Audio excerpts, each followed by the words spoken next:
মানুষ একই সাথে তিনটে প্যারালাল জগতে কিন্তু বাস করে। সেই তিনটে প্যারালাল জগৎ হচ্ছে: এক, সোশ্যাল রোল; দুই, ব্লাড রিলেশন রোল; আর তিন, স্পিরিচুয়াল রোল। আমরা এই যে জগতে বাস করি, সেখানে সমাজ, রাষ্ট্র, দেশ এগুলোর সঙ্গে আমাদের সবসময় তাল মিলিয়ে চলতে হয়।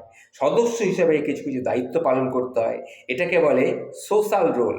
এরপরে যেটা আসে সেটা হচ্ছে পারিবারিক রোল, অর্থাৎ ব্লাড রিলেশনশিপ। তোমার জন্মদাতা পিতা, মাতা, ভাই, বোন, প্রেমিক, প্রেমিকা, স্ত্রী, সন্তান, এরা জীবনের একটা বড় অংশ কিন্তু জুড়ে বিরাজ করে। তোমার অস্তিত্ব, তোমার অবস্থানের কারণে তুমি এই মানুষগুলোর প্রতি কিন্তু গ্রেটফুল। এই সম্পর্কগুলো তোমাকে মেনটেন করতেই হবে।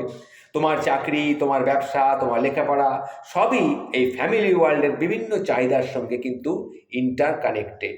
দিনের 24 ঘন্টার মধ্যে 18 ঘন্টা কিন্তু তোমাকে এই রোলটাই প্লে করতে হবে। এরপরে আসে ঘুম।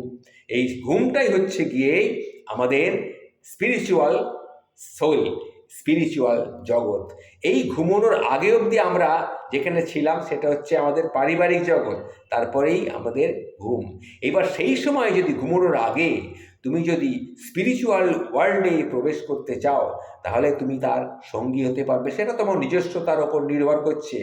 সেখানে কিন্তু কেউ নেই, সেখানে তুমি একা। তুমি ইচ্ছে করেই মনে মনেই একটা অন্য নক্ষত্রের প্রাণী হয়ে যেতে পারো। চিন্তা করে ভাববে, চোখ বুঝে তুমি চলেছ হিমালয়ের একটা গুহায়, সেখানে ঠান্ডা বিরাজ করছেন। দেখবে তোমার দেহটাও আস্তে আস্তে ঠান্ডা হয়ে যাবে এবং দূরে একটা নক্ষত্রের আলো দেখতে দেখতে দেখতে দেখতে তুমি আস্তে করে কোন সময় ঘুমিয়ে পড়বে। পরের দিনই সকাল হলেই আবার দৌড় শুরু হয়ে যাবে। সেই ঘুমানোর আগে ঘড়ির কাঁটাটার মতো যেরকম ছিল সেইভাবেই আবার চলবে। তখন হয়ে যাবে আবার সেই আলাদা লাইফ। এইভাবেই আমরা সবাই বেঁচে আছি, কিন্তু তার মধ্যেই আমাদেরকে সব কিছুকে নিয়েই চলতে হয়। পারিবারিক সমস্যা, আর্থিক সমস্যা, এই সব কথা চিন্তা করতে করতে আমরা অনেক সময় ঘুমি। আমাদের ওই স্পিরিচুয়াল ওয়ার্ল্ডে আর যাওয়া হয়ে ওঠে না।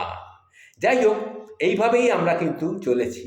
সুতরাং মানব হচ্ছে একটা নক্ষত্রের মতন, এর শক্তি কিন্তু অপরিসীম। আবার জগৎটা হচ্ছে একটা গ্যালাক্সির মতো। এখানে অনেকগুলো ছোট ছোট সোলার সিস্টেম আছে, অনেক গ্রহ উপগ্রহ আছে। আমরা সেই গ্যালাক্সির কতটুকুই বা জানি, কতটুকুই বা পাড়ি দিতে পেরেছি।